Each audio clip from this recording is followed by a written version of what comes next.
Homer's Odyssey, Book 9. The argument. Ulysses here is first made known, who tells the stern contention his powers did against the Cicones try, and thence to the Lotophagi extends his conquest, and from them essay the Cyclops Polypheme, and by the crafts his wits apply, he puts him out his only eye. Another argument. Iota. The strangely fed Lotophagi, the Cicones fled, the Cyclops eye. Ulysses thus resolved the king's demands. Alcinous, in whom this empire stands, you should not of so natural right disinherit your princely feast, as take from it the spirit. To hear a poet that an accent brings the gods' breasts down, and breathes them as he sings, is sweet and sacred, nor can I conceive in any commonweal what more doth give note of the just and blessed empery than to see comfort universally cheer up the people, when in every roof she gives observers a most human proof of men's contents. To see a neighbor's feast, adorn it through, and thereat hear the breast of the divine muse, men in order set, a wine page waiting, tables crowned with meat, set close to guests that are to use it skilled, the cupboards furnished, and the cups still filled. This shows, to my mind, most humbly fair, nor should you, for me, still the heavenly air that stirred my soul so. For I love such tears as fall from fit notes, beaten through mine ears with repetition of what heaven hath done, and break from hearty apprehension of God and goodness, though they show my ill. And therefore doth my mind excite me still to tell my bleeding moan, but much more now to serve your pleasure, that to overflow my tears with such cause may by sighs be driven, though ne'er so much plagued I may seem by heaven. And now my name, which way shall lead to all my miseries after, that their sounds may fall through your ears also, and show, having fled so much affliction, first, who rests his head in your embraces, when, so far from home, I knew not where to obtain it resting room. I am Ulysses Laertiades, the fear of all the world for policies, for which my facts as high as heaven resound. I dwell in Ithaca, earth's most renowned, all overshadowed with the shake-leaf hill, tree-famed Neritus, whose near confines fill islands a number, well inhabited, that under my observance taste their bread. Dulichius, Samos, and full of food, Zacynthus, likewise graced with store of wood.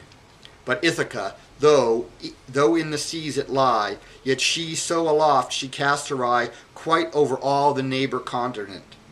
Far northward situate, and being lent but little favor of the morning sun, with barren rocks and cliffs is overrun, and yet of hardy use a nurse of name, nor could I see a soil, where'er I came, more sweet and wishful.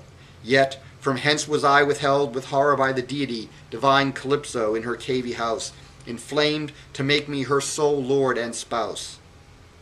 Circe, Aea too, that knowing dame, whose veins the like affections did inflame, detained me likewise. But to neither's love could I be tempted, which doth well approve nothing so sweet is as our country's earth, and joy of those from whom we claim our birth. Though roofs far richer we far off possess, yet from our native all our more is less. To which as I contended, I will tell the much distressed conferring facts that fell by Jove's divine prevention, since I set from ruined Troy my first foot in retreat. From Ilion ill winds cast me on the coast the Cicones hold, where I employed mine host for Ismarus, a city built just by my place of landing, of which victory made me expunger. I depeopled it, slew all the men, and did their wives remit, with much spoil taken, which we did divide, that none might need his part. I then applied all speed for flight, but my command therein, fools that they were, could no observance win of many soldiers who, with spoil fed high, fell to their wine, gave slaughter to the shore cloven-footed beeves and sheep in mighty store. In mean space, Cicones did to Cicones cry, when of their nearest dwellers instantly many and better soldiers made strong head, that held the continent, and managed their horse with high skill, on which they would fight, with fittest cause served, and again alight, with soon seen vantage, and on foot contend. Their concourse swift was, and had never end, as thick and sudden 'twas as flowers and leaves dark spring discovers when she light receives. And then began the bitter fate of Jove to alter us unhappy, which even strove to give us sufferance. At our fleet we made enforced stand, and there they did invade our thrust-up forces. Darts encountered darts, with blows on both sides, either making parts good upon either, while the morning shone, and sacred day her bright increase held on, though much outmatched in number. But as soon as Phoebus westward fell, the Cicones won much hand of us. 6 proved soldiers fell of every ship, the rest they did compel to seek a flight, escape from death and fate. Thence sad in heart we sailed, and yet our state was something cheered, that, being o'ermatched so much in violent number, our retreat was such as saved so many. Our dear lost the less that they survived, so like for like success.